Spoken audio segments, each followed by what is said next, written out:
What? Oh, no. This sucks. Yes, it does. All right, so went outside one morning and seen that there was moisture in my headlights, and after a couple of days, it didn't go away. So I went online and checked out a couple of options, and I remembered something: heat and a vacuum. So what I needed to do is remove the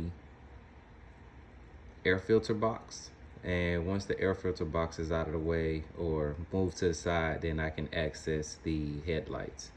So I'm doing is testing out my turning signals and the different light settings to make sure they work.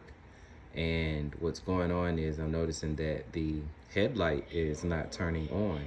So that means either I have a bad bulb or a bad ballast, one of the two. And I'm assuming because some water got in there or too much electricity. And the air filter, it's a K&N air filter. For those who don't know, I highly recommend you get one for your vehicle, and only buy the cleaning kit, so you can only clean it and save money instead of buying a air filter every 2 times you get your oil changed. So as I get this air box out of the way, I know that I have to find a couple of things to try to get that moisture out of there.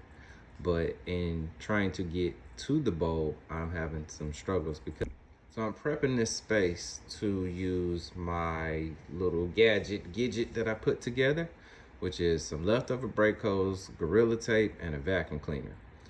So during the process of taping this stuff up and putting it together, this is what it looked like.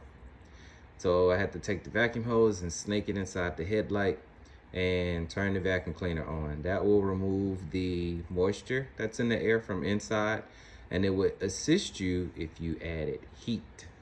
Now, adding heat will give you the process of, it will speed up the process, of evaporation. And that's my blown bulb.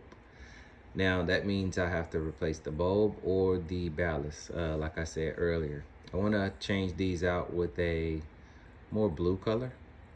So I did order some and replace it prior to starting the job, and the bulb would not turn on. So that means I must have a problem with my ballast.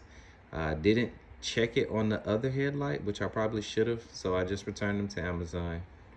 Well, this is the process of the vacuum pulling the moisture out of the headlight, and this is the finished result. As you can see, I think it did pretty good, but I did put it back in there and let it go a bit longer.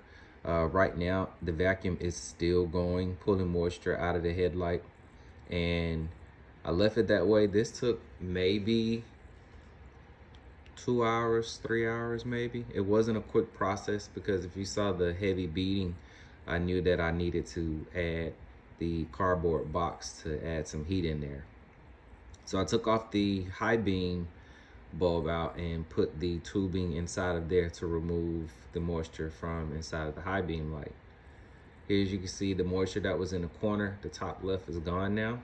Moisture is gone from the high beam.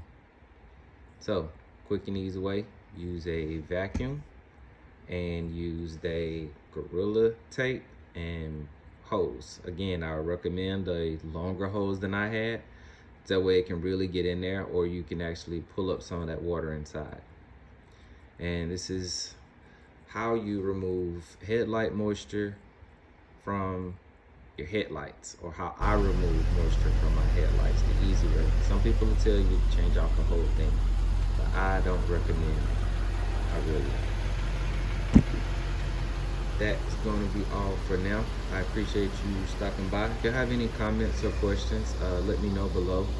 You can hit me up on Instagram at TRD460. The link in the description below.